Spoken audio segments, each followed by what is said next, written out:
Students, today we are going to learn the English workshop of 2.4, An Epitome of Courage, textbook page number 64. English workshop, match the following. First question आहे match the following. Group A आणि group बी असे दोन group दिलेले आहेत आणि तुम्हाला त्याच्या जोड्या लावायच्या आहेत.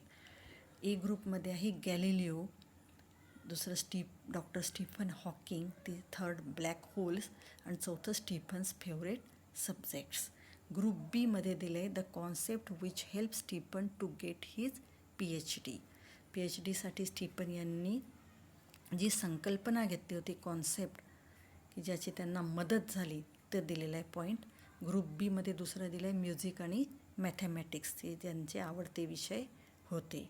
C the greatest scientist of this century आणि D the greatest scientist 300 years before Hawking. Hawking यांच्या अगोदर 300 वर्ष अगोदर झालेला महान सायंटिस्ट. अशा प्रकारे हा पहिला प्रश्न दिलेला आहे. आता आपण याची उत्तरं बघूया.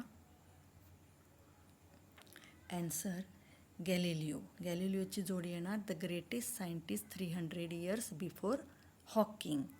डॉक्टर स्टीफन हॉकिंग दुसरं दिलेलं आहे, त्याचं उत्तर येणार the greatest scientist of this century. Third black holes. Black होल्सची जोडी येणार the concept which help Stephen to get his PhD. PhDसाठी त्यांनी कोणता विषय घेतला होता, कोणती संकल्पना घेतली होती? Black holes, कृष्णविवर.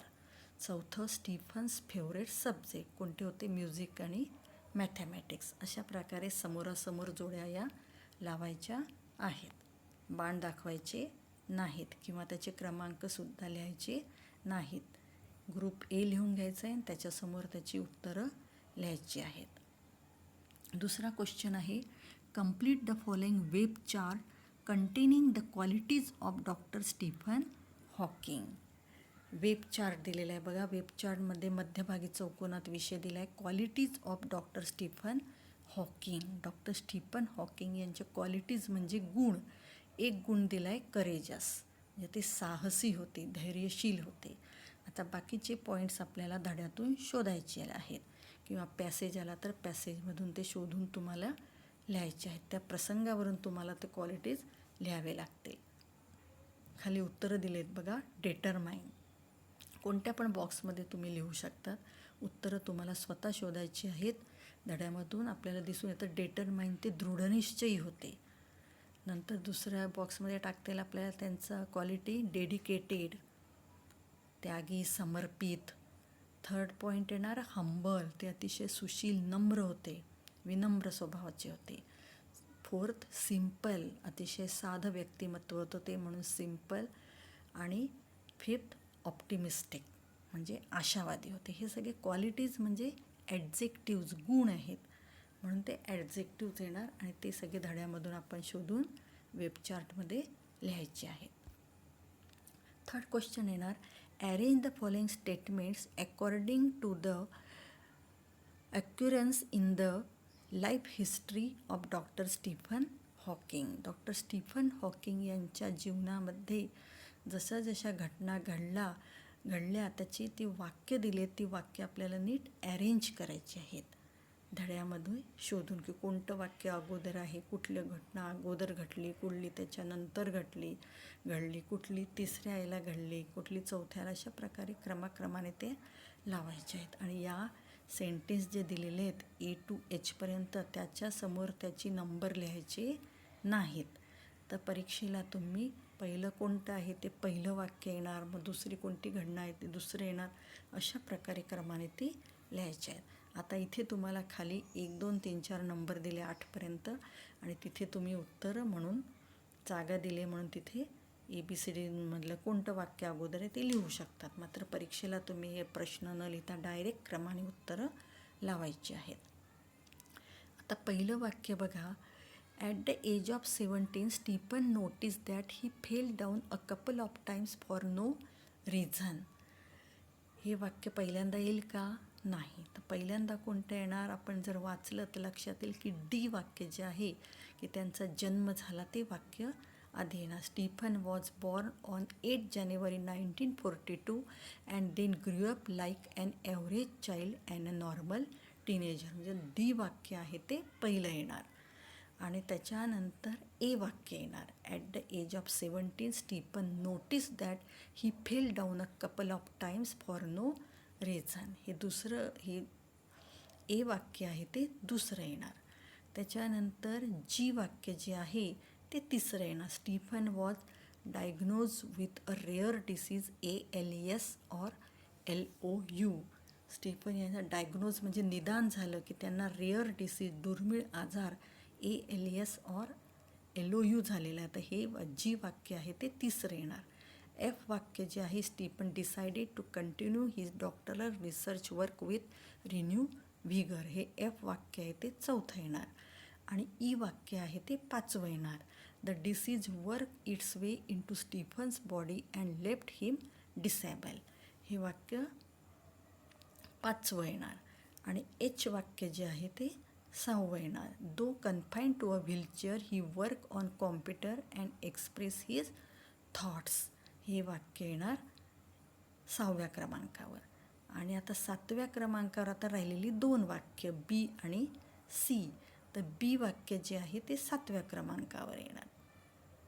He became a fellow of the Royal Society and a member of the US National Academy of science.